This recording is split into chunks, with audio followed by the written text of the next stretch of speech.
I'm going to talk about this film, The Taliban Girls. Let's watch a minute clip, even not a minute, it's 54 seconds, I think. Then I would give more information about this documentary.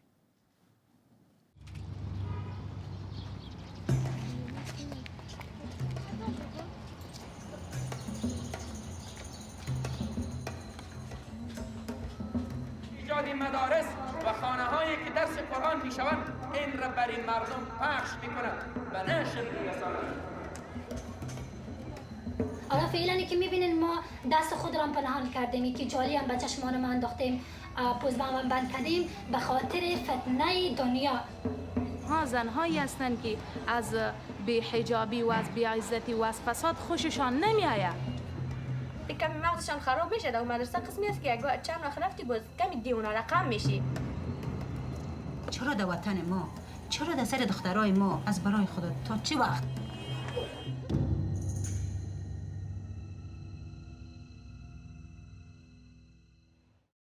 A couple of months ago, I went to Afghanistan to find out what's the women's situation in the country after spending billions of dollars from abroad, and all the money went to Afghanistan. I'm sure all of you guys knows that since 2001, lots of money from all the Western countries or around the world went into Afghanistan to spend on women education and women rights or women health, these things.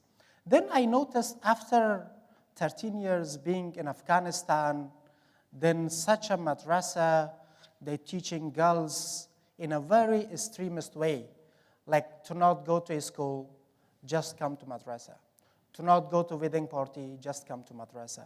To not work with a man outside, to not go to school, such things. So that's why I decided to do this, because what I thought, they bring the clock back. We spend billions of dollars, and these guys can take back the woman in the 18th century, probably. The madrasa is attached to the central mosque in Kunduz and was founded by two senior clerics. Girls come here solely to study the Quran and the teachings of the Prophet Muhammad.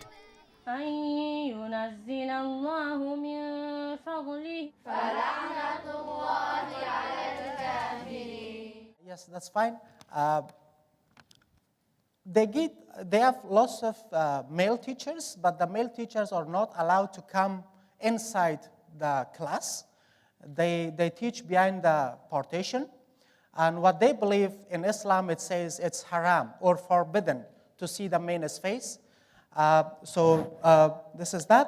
And I should say in Afghanistan, there is 1,300 unregistered madrasas, which government doesn't have any power to close down these madrasas. And they teach whatever they wanted to teach, and they are very, very extremist, and it's a very threatening to the world, not only to Afghanistan. I can't blame in Afghanistan because Afghanistan has over 90% uneducated people. So what we expect from 90% uneducated people. But by having this kind of madrasa, it's a big threat for the world. Now, look at the other.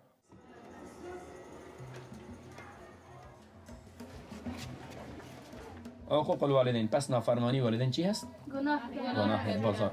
ها، مگر گفتم در صورتی که پدر و مادر ما را به بیراحت دعوت بده، به کار خلاف، به بی‌نمازی، به بی‌حجابی، از پدر و مادر فرمان نبریم. او پدر و مادری پیدا شده که به حجاب باش، دختر شده که به حجاب باش، پس دو تا فرمان با هم در تضاد قرار گرفت نگرفت. یکی فرمان الله، دیگری فرمان چی؟ مخلوق. حالا فرمان کی مقدم است؟ الله رب العزت. All the girls have different reasons for enrolling at the madrasa. 21-year-old Aisha has been studying here since it opened in 2009. It was her late father's wish that she and her sisters should come here. در یک جهالیت قرار داشتم. حتی که لباسایی که فعلا دخترها استفاده میکردن من هم استفاده میکردم، چون معلومات درباره اسلامی نداشتم که حجاب الله تبارک و تعالی فرض کردن به چی اندازه. چون این حجاب نه فرض نه مدرسه با ما فرض کرده نه مولوی فرض کرده بلکه این حجاب الله تبارک و تعالی فرض کرده. Aisha wants to be a doctor, but gave up state school to concentrate on Islamic learning. میخوانند بچه ها دخترها در صورت اجازه هست که همراه بچه ها مختلط نباشد. وظیفه گرفتن چون شریعت اجازه نداده، الله برشان اجازه نداده که به خاطر از اینکه زن نه وزیر شده میتونه نه پادشاه شده میتونه و نه در دفاتر کار کرده میتونه. Before this madrasa opened, Aisha was taught at home by one of the leaders of the central Takristan mosque, Abdul Khalik. Abdul is now the principal of Ashraf-ul Madares. He runs it with his cousin Sirajuddin Obedi. کسی آمد از ما برای در بخش دخترها و خواهرایش میخواستن که برشان قرآن و بخش تعلیمات دینی را برشان بودیم. به همراه از اونها تقریبا مدت 1 سال در فامیلی از اونها بر بالای دخترها وقتی که کار میکردیم و نیازی مردم جامعه ما خصوصا از بخش دخترها را وقتی که دیدیم در بخش دینی ضعف و کمیشه. Female students are separated from their male teachers, who either sit in a cubicle or behind a curtain. دنیای غربی پدر و مادر وقتی که بزرگ می شود مسن می شود مادر و پدر گرفته ازش گرفته داخل زنبیل انداخته برده به کجا می اندازه؟ به خانه سالمندان.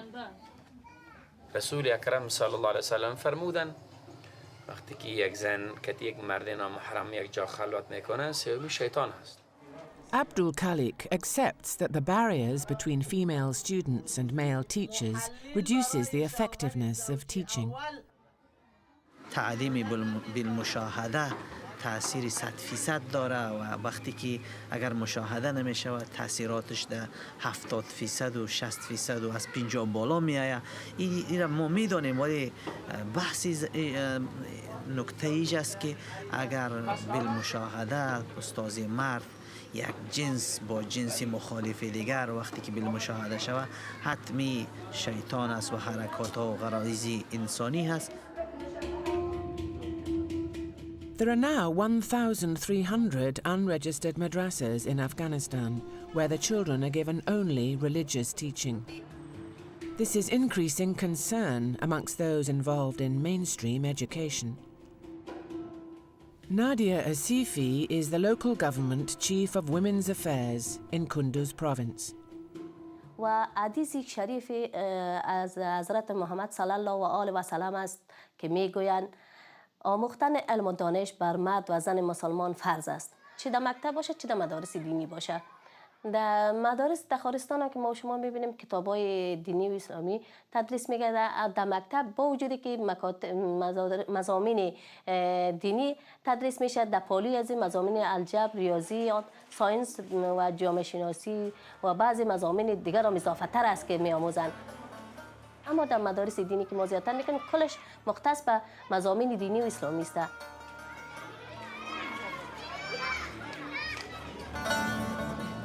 But supporters of the madrasas see nothing wrong with focusing only on Islam.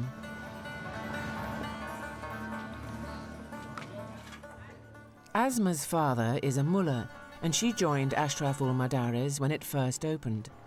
This is her final year. الحمدلله چون که فامیل ما پدرم است الحمدلله یک آدمی عالم و آدمی بوده مجاهد. در دلش آرمانی ازی بوده که زمانی باشه دخترای ما به اسلام خدمت بکنه و قرآن یاد بگیره و در جامعه چند صحبت من حیث زنی مسلمان گفته بتانه. She says women's rights and duties are clear in Islamic teaching and are misunderstood by those in the West. از نظر اسلامی زن حق انسانیت داره و زن به عنوان انسان شناخته میشه و حق زن هم در اسلام معلوم هست، حق مرد هم در اسلام معلوم هست. در چیزی مایی است که مرد آمیر هست و زن مأمور هست. زن مأمور بر شوهر است. سلام علیکم. Asma's brother-in-law is cleric Surajuddin Obadi, co-founder of the school and a senior teacher. دقیق شوین در اسلام به جز 3 جرم کسی کشته نمیشه. یک، قاتل، کسی را به ناحق کشته، قاتل باید چی شود؟ قصاص شود. و دومین شخصی که باید سزااً کشته شود مرتد هست. یک کسی که در یک کشور اسلامی و مسلمان الاسلام برگشته، او باید برش مهلت داده شود تا 3 روز تفهیم شود، کدام شک و شبهاتی داره برش تفهیم شود و بعد از 3 روز اگر توبه نکرد باید حکومت اسلامی فرمان صادر کنه، باید به دار آویخته شود. و سومین کسی کشته میشه و او زانی است. او وقت باید محکمه اسلامی باید فیصله به چی بکنه؟ سنگسار اینها. البته مردی جوانی بدون زندار نینه، بدون زن اگه دست به چنین اعمالی بزنن یا دختری جوان، سزایش وقتی که ثابت شوند دوره هست، تازیانه هست، باید زده شوند. Surajuddin Obadi has 5 children of his own. He recently took one of the students at the madrasa as his second wife. و من مسئولیت نظامت اجاره به دوش دارم و مدیریت مدرسه به دوش مولانا عبدالخالق صاحب است و مسئله نظامت و تعلیم و ترتیب تنظیمی صنوف درسی مربوطی میشه که این مدرسه جامعه اشرف-المدارس است. این زباد خود دخترها میشیند، دخترایی که میان تازه وارد میشن یک تلاشی و بازرسی میکنن، باز میرن. وقتی که مدرسه شروع میشه از ساعت 6:30 صبح شروع میشه تا عصر 4:30 ادامه داره. Surajuddin cannot show us around when the girls are there. The male teachers and female pupils are not allowed to see one another at any time.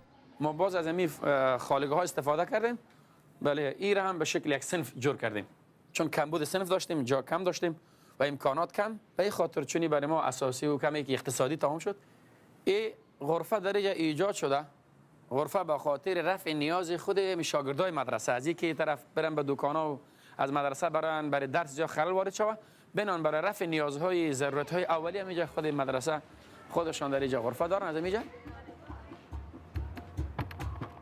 Ashraf-ul Madares has proved so popular, the men behind it have now opened 13 smaller associated madrasas in the province.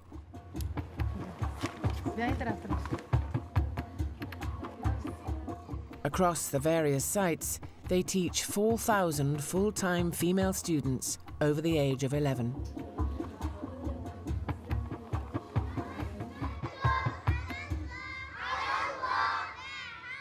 Back at the main site, young girls and boys learn Iqra, memorizing the Quran well away from the older girls. Even at this age, they do not study together, and at 11, the boys go to a separate madrasa. There are 2,000 young girls here learning Iqra, but there's no room for mathematics, science, or languages. A little Arabic grammar is taught, but that's to help the girls understand the Quran.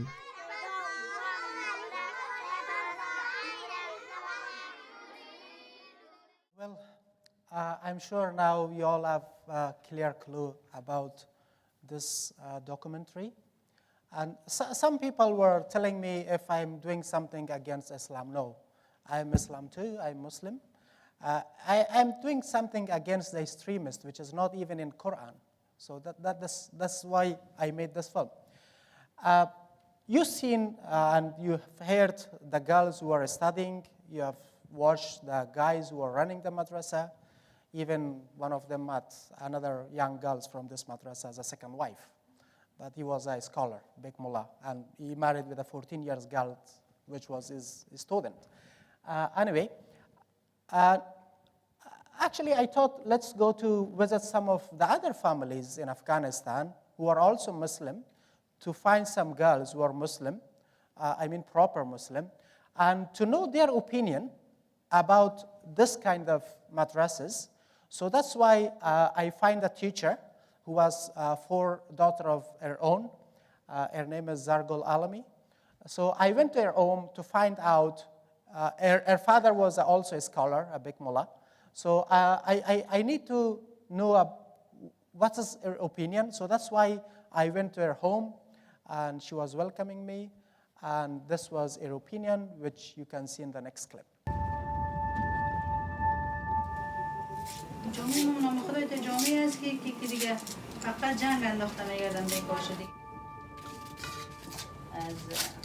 از قشلاق کردن باز قریه جات گفت. Tina Azimi was brought up very differently from many of the girls of the madrasa. Her mother Zagul is a teacher and her 4 sisters went to state school.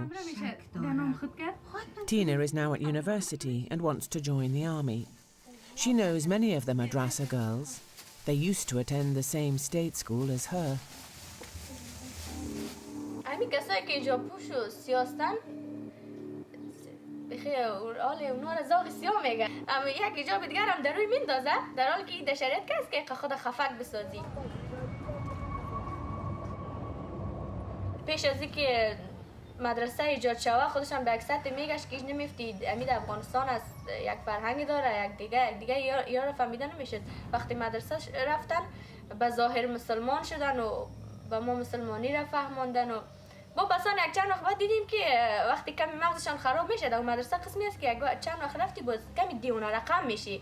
ولی بدبختی دیگه است که دخترها را مثلا میگه که مکتب نخوان فقط همین مدرسه بس است و مدرسه درست است رای شریعت یاد میته قرآن یاد میته تعلیم الاسلام یاد میته در کنار اینا بعضی مسائل دیگه است که فکر اینا رو کور نگه میداره بی سواد نگه میداره. Friends of the Azimi family have taken their children out of the madrasa when they've seen how much they were changing. چی قطعی جان او هم رفته بودم و کلانش بعد دیگه وقتی 8 ماه میگه در مدرسه ماندم کاری کی شد میگه امی دختره میگه در خانه میگه تو با حجاب بگرد خوارشه در خانه داخل خانه خب آدم باید آزاد باشه اینجا خود دیگه نامحرمی وجود نداره برادر محرم است پدر محرم است دیگه یک نزدیک به 8 ماه شد میگه مادر دیگه کار نری اگه کار رفتی من تر انتحاری میکنم زن حق نداره بیرون برای دیدم که میگه بچه‌م از دست میره گفتم میگه برای بس دیگه سر بلند گفتم که هوش کنی که بچه را نمونی. کتابای را میخونه که دلشان از زندگی سیاه میشه دلشان از تمام چیز سیاه میشه. 3 دهه جنگ بدبختی فرار گریز دهه ماندگی در 4 در دین دست دادن. چرا در وطن ما چرا در سر دخترای ما چرا در سر بچه های ما از برای خدا تا چه وقت؟ She was a teacher and she just became a local MP as well recently, a month ago. But she got a lot of threat from those mullahs because she was talking against them. As a conclusion, I wanted to talk about this, but I decided to show the film rather than talking to have more clues and to be more clear. So then I went to Kabul. Life in Kabul is much different. They live really freedomly. The girls can go to school, to the madrasa, without any fear, without anything else. And there's lots of activist women based in Kabul. They are fighting against these kind of extremist people. So I went to Kabul to see their view on this madrasa. And so now I'm going to show the final clip, which is 20 minutes long, and as a conclusion, obviously. 200 miles away in Kabul, women have come from all over Afghanistan to this conference to protect women's rights. MP Fawzia Kufi was appointed the first female deputy speaker of the Afghan parliament in 2005. It was a huge change, of course, for women, not only for women who were in the parliament, but for women that the women parliamentarians' decision made an impact. So it was an extraordinary moment, especially after 33 years of conflict. Now they fear that they will lose the rights they fought for decades, and that the growth of private Islamic madrasas for girls is becoming a major threat. As we have seen during Taliban time, their interpretation of Islam is absolutely different from mine as a Muslim woman, for instance, when it comes to girls' education. Any other school or madrasa need to be controlled, need to be if they're not responsible, if they're not reporting, they have to be closed down.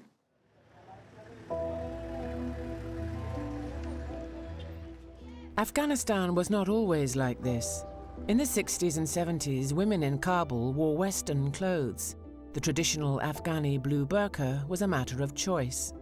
Women gained the vote and began to enter politics, and elementary education, even in rural areas, was standard.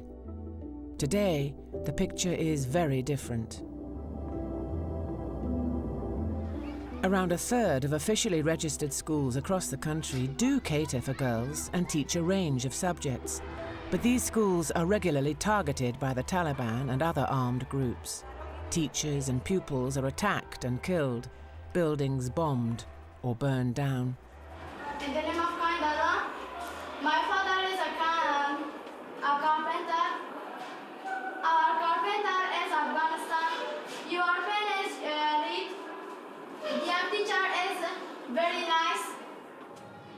Here at the Nahar Toop School in Mazar-e-Sharif, there are around 1,000 girls and boys. From the age of 12, girls are taught in separate classes. روزانه یا 6 مضمون یا 5 ساعت هستن، صنفای 6 از 5 ساعت است. 5 مضمون میخوانن که از 12 الی 4:30 تایم ماست. 45 دقیقه تنظیم کردیم ساعت را و در هر هفته 2 ساعت یا قرآن شریف میخوانن، 5 ساعت ریاضی میخوانن، 5 ساعت دری، 5 ساعت پشتو.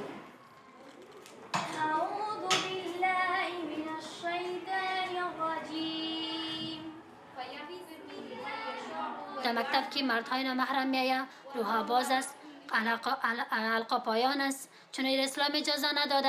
دخترای مدرسه را مراعات میکنه الحمدلله. و دیگه آمدیم سر از که مزاحای بیجا که امرای بعضی استادا میشه مرده هست، الحمدلله دخترای مدرسه را مراعات میکنه چون اسلام اجازه نداده. چرا کارایی که میکنه و آمدیم سر از که چون شیطان است نه. Back at Ashraf-ul Madares in Kunduz, the older girls are being trained to teach the younger students and work in the smaller branches of the madrasa.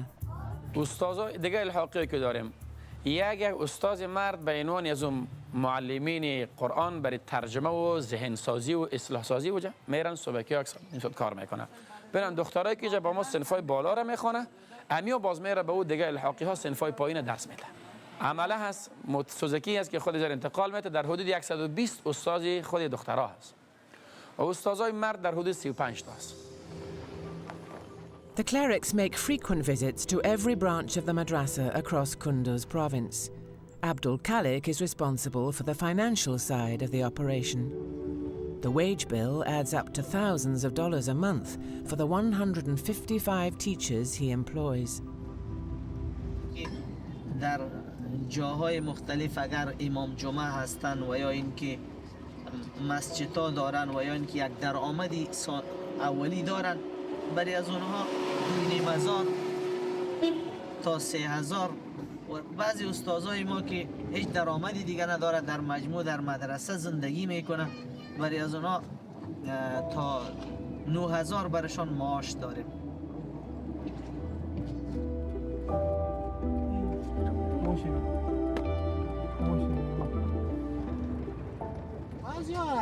همین ایجاد هم چون مدرسه را یک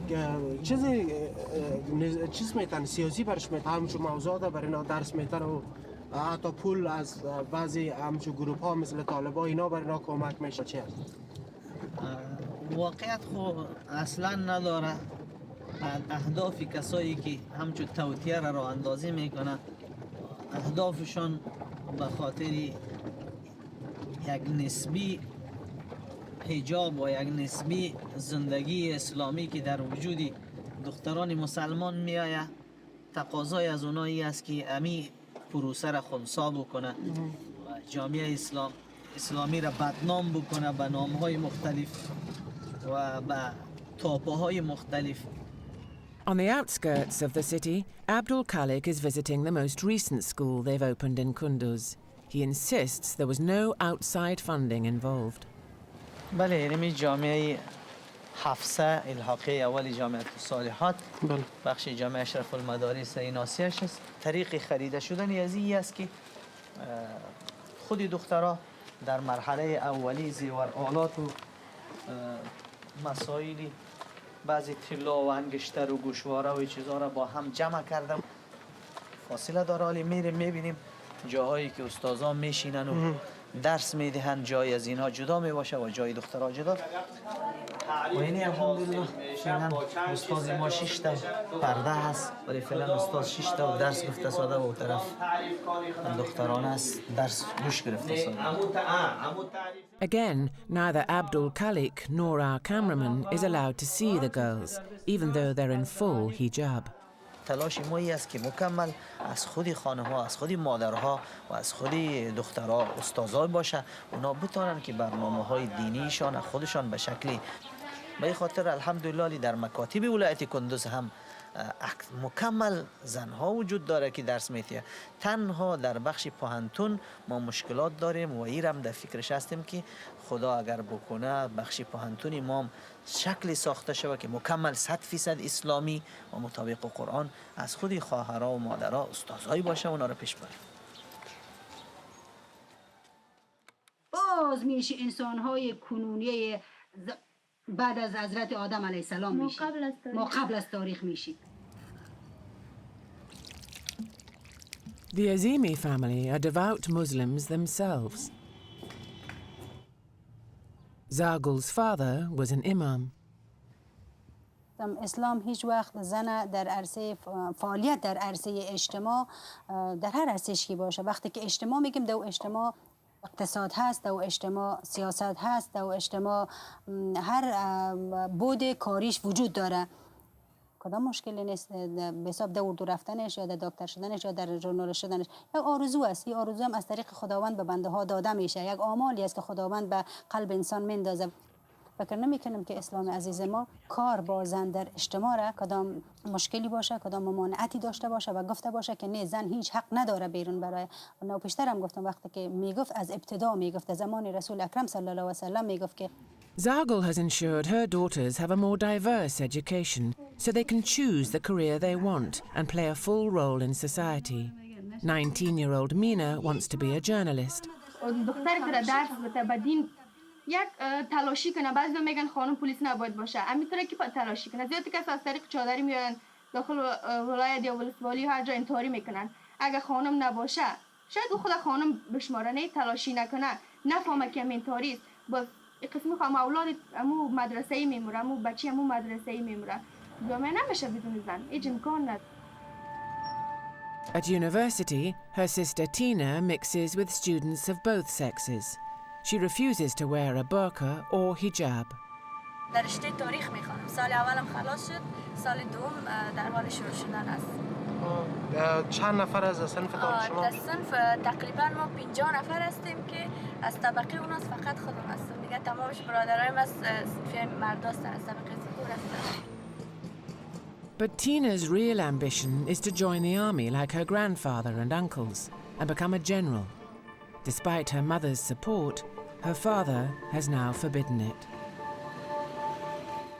رواجی را قبول نمیکنه که بری بیرون. از این لحاظ که در افغانستان زندگی میکنم بسیار رنج میبرم، در حالی که کشورم از دوست دارم، بسیار دوست دارم. از خاطر کشورم، از خاطر آبادیش، از خاطر امید زنای رنجیده میخوایم برم جنرال شم، خودم به اثبات برسانم.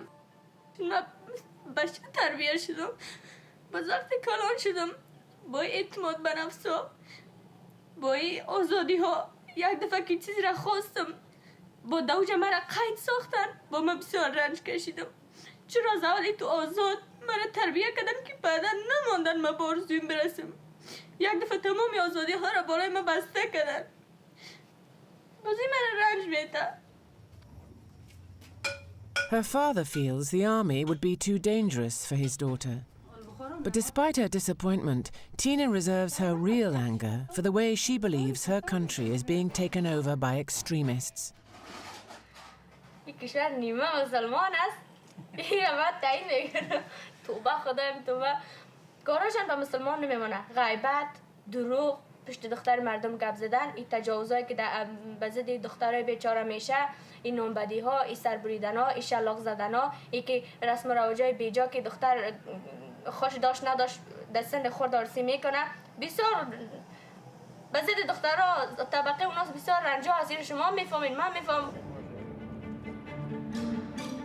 Life for women in Kabul may be a little easier. Many middle-class families move here so that women can work and their daughters can go to university without fear of reprisals. Women's rights campaigner Mahbouba Sarraj was born here. Imprisoned when the Russians invaded, she was then forced to leave the country. She felt compelled to return when she saw how women were being treated under Taliban rule. One of her greatest concerns today is the threat posed by unregistered girls' madrassas.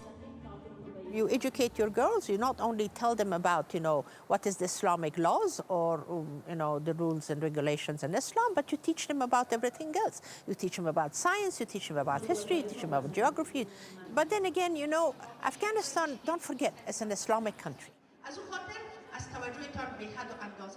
When things like this, when there is, like madrasas, or when there is Ashraf-ul Madares in here that they are teaching, the rules and regulations and about Islam, there is not much that you can really do and say and stand up and say, well, this is not correct, because automatically you will put yourself and everybody that is talking about this in such a danger. They can kill you because of things like this, easily. We approached a number of families who took their children out of Ashraf-ul Madares and all said they were too scared to appear on camera. Such fears make it difficult for officials to investigate who is behind these madrasas. As far as they are concerned, this is not hurting anybody, this is not doing anything to anybody, this is just teaching about Islam to the girls. But go into the community, then what they are going to be? Are they going to be the ones that they will take away the right from the rest of the women and they will not allow them to even breathe? In Kunduz, the message is being spread ever further. Every Thursday, around 2,000 older girls and women come to Ashraf-ul Madares to learn more about Islam. ببین ما پنجشنبه میتونیم کلاس هایی داریم و در ضمن ازی برای دیگر خواهرها و مادرایی که از جاهای دور میان ما پنجشنبه ها یک بیان اصلاحی داریم. اصلاحی یعنی در رابطه با نماز، در رابطه با روزه، خوف خدا، آخرت، ثواب، حق والدین، حق پدر و مادر، حق همسایه صحبت میشه. نمیفهمیدیم. حالا اینجا اومدیم کلش یاد گرفتیم. دیگه از شوهرش زیاد مراقبت کنه. در عروسی‌های غیر قانونی نره. موسیقی و چیزا باشه. برنامه را هم نگاه نکنه. ما که تلویزیون سعی نمی‌کنیم. یگان خبر باشه، یگان خانه خداوند که در تلویزیون نشان بده اونا رو سعی می‌کنیم.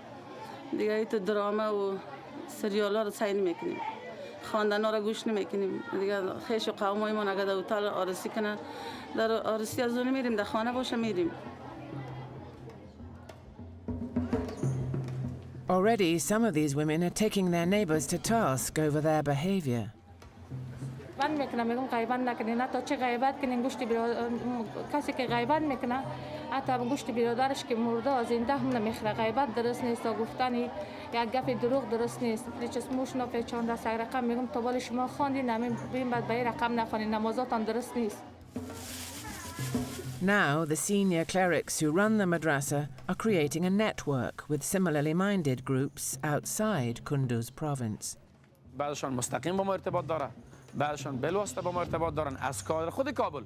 ما 3-4 جای از اون مرکز که با ما ارتباط دارن حتی برشان کتاب تهیه کردیم در خود شهر کابل، در قسمت خیرخانه، در داخل پشت قصر زرین براتون گفتم، در مزار شریف، در بغلان مرکزی، بغلان جدید، در شهر پل خمری که امسال آغاز شد. ما از هرات براتون بگویم، از قندهار براتون بگویم. در هرات همچون مدرسه است، بله که دخترام درس میخوانه، بچه‌هام در خود قندهار عادلقیاس. حتی شاید فکر کنم در سر تا سر افغانستان هم یک بیداری شروع شده. Back in Kabul, activists and politicians are asking who is behind these madrasas and where the money is coming from. Many of these madrasas have foreign links or foreign influence.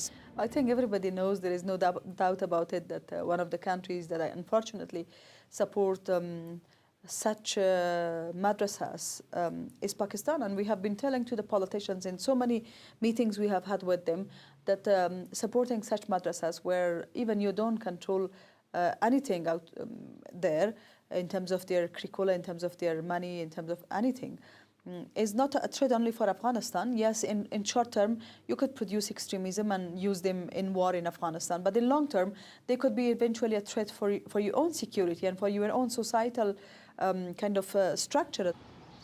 Some of the money that supports Ashraf-ul Madares is believed to come from Saudi Arabian sources, but those behind the madrasa deny this.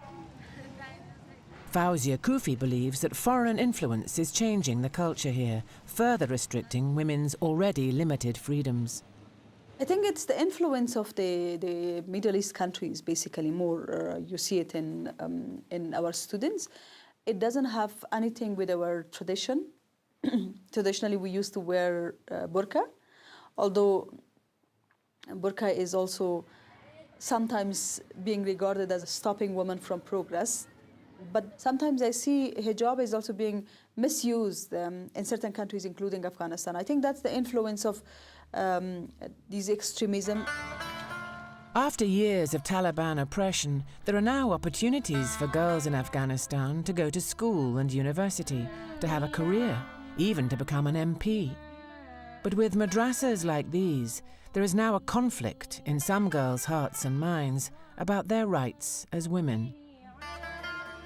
پیام چیست به همسن همسال خودت خصوصا به دخترها پیام ما به دختری همسن ما باشه دین یاد بگیرن در مدرسه بیان خدمت دین نکنن میخوایم حافظه شوم عالمه شوم مفتیه شوم خدا نگه خواست انشالله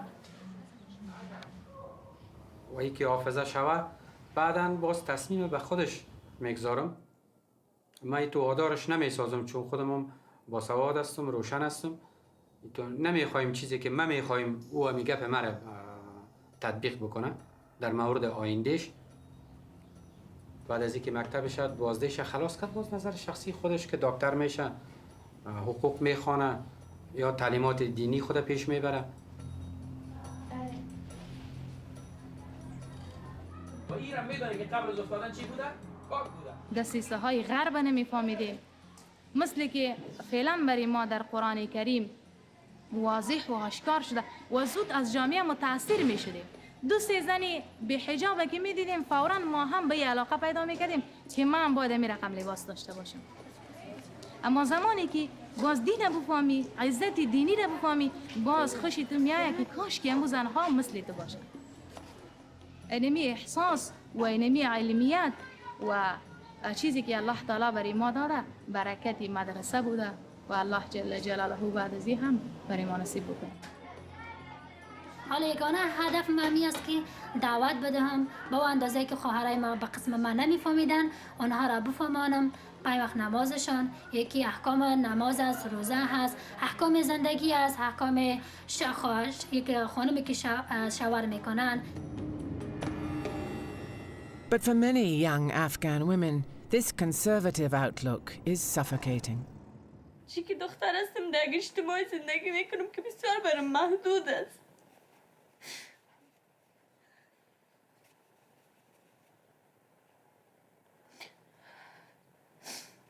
شاید به دیگران موفق معلوم شدم مگر من پیش خودش هستم چون به آرزویم نرسیدم.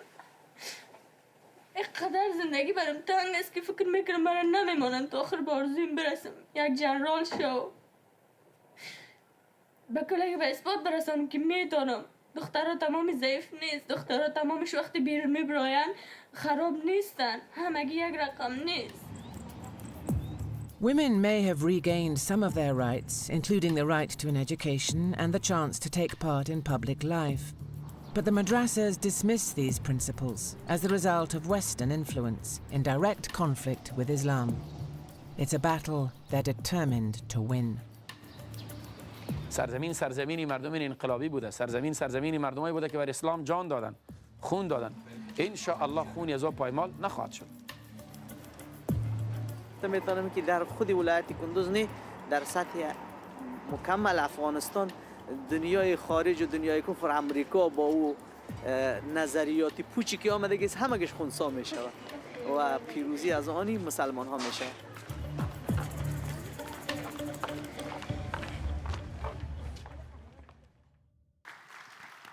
Thanks. Yeah, I decided to have the film, the whole film for 20 or 21 minutes at the end. As a conclusion, their messages and everything. So now if there is any questions, I'm ready. Thank you, Najibullah. That was amazingly hard-hitting for me, especially the concept that women are so socially conditioned there to believe that they're bad. I'm very interested, having spoken to you previously, about how the filming was actually done. So would you like to tell us a little bit about that? Because you weren't allowed to go into the madrasa, right? Well, yes, as I said before to you or the audience, they were not allowing me to go inside the madrasa. And before I was investigating to make this film, 2 broadcasters went to that madrasa to get a permission to film. The first broadcaster was BBC. The second one was Al Jazeera from America. They sent 2 female to go inside the madrasa and film. And they came all the way from America to Afghanistan. When they went inside the madrasa, they said, no, you're not a Muslim, proper Muslim. You're not a proper Muslim. We are not allowing you. Then Al Jazeera approached me if I can make this film, which I said, yes, I am able to. Then I spoke with that scholar. Then he agreed to allow me, but in one condition, to have a female cameraman to film from inside the madrasa, and the female has to be a proper Muslim. And she should know everything about Islam. Then, before that, I had a colleague. She's also Muslim. Her name is Manas. She's sitting there. She was with me for a couple of projects before. Then I asked her if she knows about Islam. And she was smiled. She said, yes, I know everything about Islam. Then I bought a hijab for her, like them. And then she went inside the female section.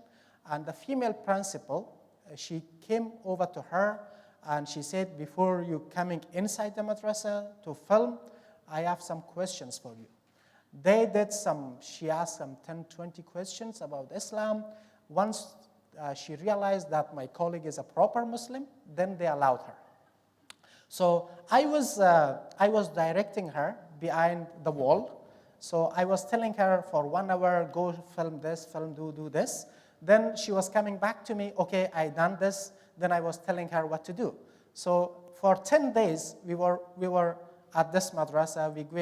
We were going there at 8 a.m. and leaving back at madrasa around 3, 4 p.m.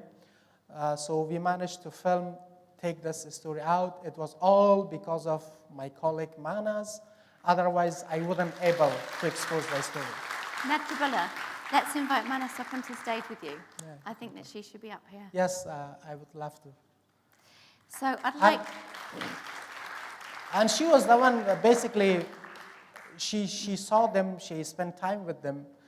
And when we were leaving them, at the beginning they were really rude with us, but once they realized she is very proper Muslim, then she was crying after us. They were saying we should stay more.